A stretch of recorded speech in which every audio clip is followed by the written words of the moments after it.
A jury in New York has found that Donald Trump sexually assaulted and defamed journalist E. Jean Carroll in 1996. While he was cleared of rape, he must now pay nearly $5 million in damages.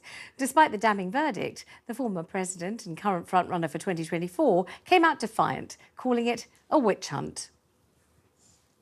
We'll be appealing this decision. It's a disgrace. I don't even know who this woman is.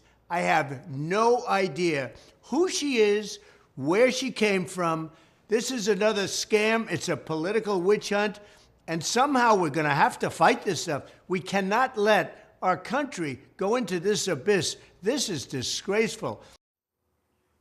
Joining me now, Chair of Republicans Overseas, Greg Swenson, and Scott Lucas, a Professor of International Politics at University College Dublin. Greetings to you both. Should we start with you, Greg?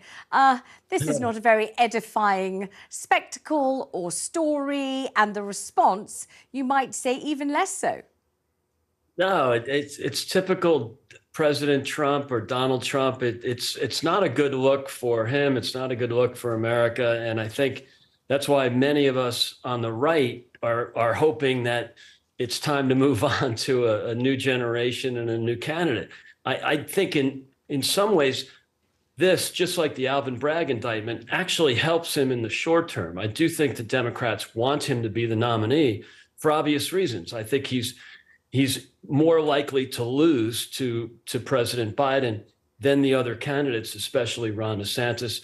I mean, the polling's a little bit, it's a little bit early for some of the polling, but I think generally speaking, the Democrats want him to be the nominee. These short-term situations actually help him in terms of winning the nomination, which I think is unfortunate. I would rather just get on with it and have some, have a proper debate and a proper primary process to select the next Republican candidate. But why do you say this helps him? Well, it kind of makes him look like the victim. And because there's been so many lawsuits and so many attempts by the progressive left to quote, get Trump, right? So that is something that in many cases elevates him. After the raid on Mar-a-Lago, his numbers went from +9 over DeSantis to +39. The Alvin Bragg indictment, he picked up 20 points. Some of that he's given back, but these things they really help the president. It makes him look like a victim. He ends up picking up in the polls. Again, this is way early, and I want to remind the viewers of that, right? This time, this is way early in the process. So much can change, but right now, these indictments and lawsuits actually help him in the near term, but I think would hurt him in the general election for sure. I mean, why is it not, you're going to have to explain this to us, Greg, I think, why is it not so deeply unsavory, deeply disquieting, horribly graphic, just nastily aggressive? Why is it not in every way something that taints and is a slur and is a stain upon the character of somebody? The sort of thing that if you work as a bank manager or if you work as the boss of your local taxi cab company, hovers over you for the rest of your life. And nobody ever says it makes you more attractive, makes you more appealing, increases your audience appreciation because you seem to be a victim. That never happens. Why is former President Trump the exception here? It used to be that way, where character flaws were considered real liabilities in electoral politics. But in 2016, there was just this rejection of establishment politicians, not just rejection of the Democrats and Obama and Obamacare, but rejection of establishment Republicans. And I think that was something where people just held their nose and said, not only don't we care about his personal issues, we actually like that because he's a fighter and he'll throw a grenade in the room and shake things up a little bit. I don't think that's the same case now, Vanessa. I think these things, these unseemly behavioral issues or character flaws with President Trump, I think it will hurt him because remember, his opponents in this cycle for the Republican nomination are not the old-fashioned establishment country club Republicans. it's Ron DeSantis, it's Mike Pence, it's Nikki Haley. These are basically politicians that came of age with the Tea Party in 2009.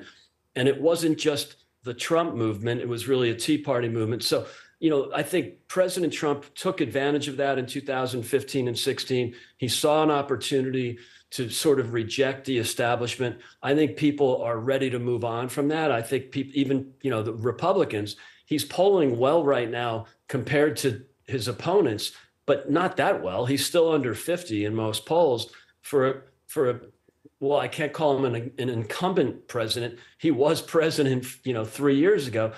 For his almost sitting president, he's not doing so well. So I wouldn't, I think these are temporary bumps that he gets from the indictments. And again, it does make him look like the victim. Some of them are overboard and might have been, just another example of the left going after Trump at any, without any regard for typical norms.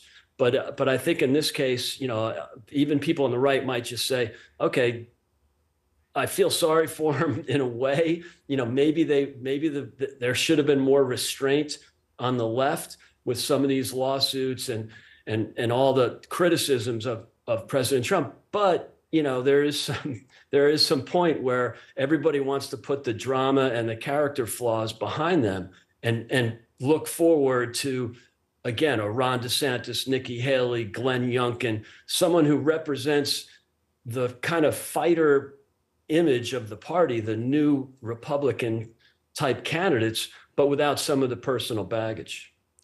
Thank you very much. Let me bring Professor Scott Lucas in on this. I think lots of people, Prof, in this country are aghast at the idea that he might even be able to run for president, having been found, as we hear, guilty of this sexual assault.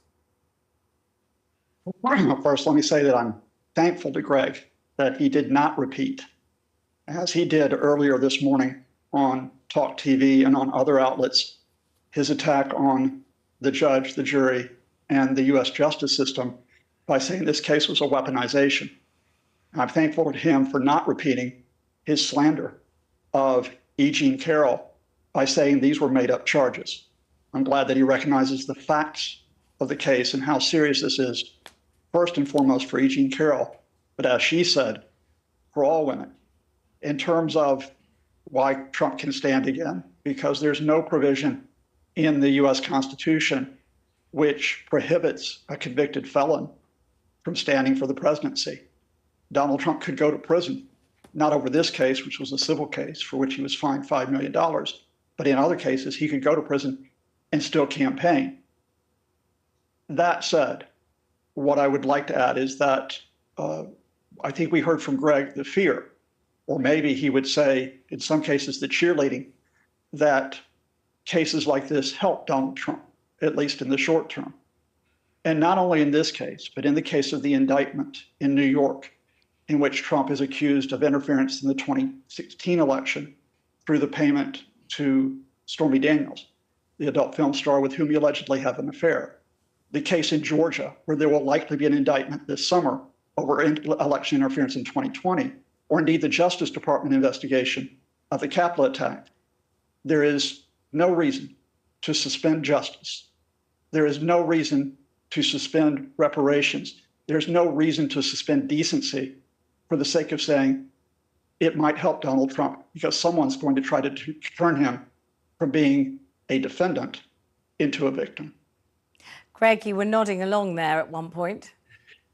Yeah, it's funny. I think I don't know what the motives are all the time, and I think in the past 7 years it's typically been that they really don't like Trump.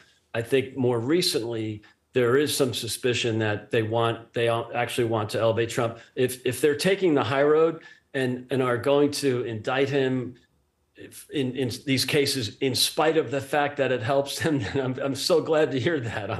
I'm actually pleased to hear that they're taking the high road. I'm not sure it's true, but I think I'll just take your word for it. But I do think that this is something that the Republicans have to take seriously, and I don't think. But by the way, I think it's as I said earlier, it's really early. So I suspect the Democrats would really like to have Trump as the candidate. There's many arguments to be made that he cannot win. There's too much baggage, and that he is the most likely, or maybe the only one of the serious candidates in the Republican Party that could lose to Biden. And that I think worries a lot of people on the right. And you're starting to see some people that were formerly big supporters of Trump come over to Ron DeSantis or other candidates. So I think it'll be really interesting to see how this works out for the Republicans and as well as for the Democrats, because it's really early. Everybody assumes that Joe Biden will be the candidate. I'm not so sure. Maybe Scott will disagree with me, but I think there's a long way until the primaries begin next January. So, it's just too early to tell. Scott?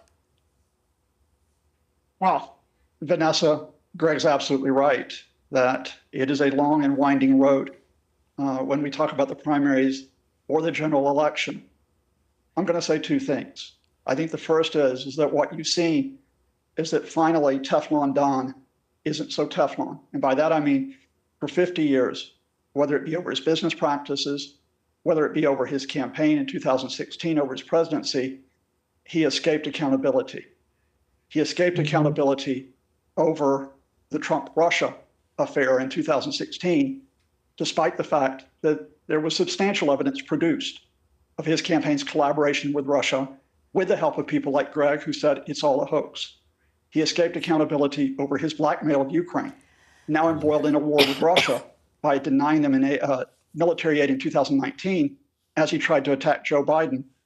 And he has tried to escape accountability for not recognizing the 2020 election and possibly inciting violence.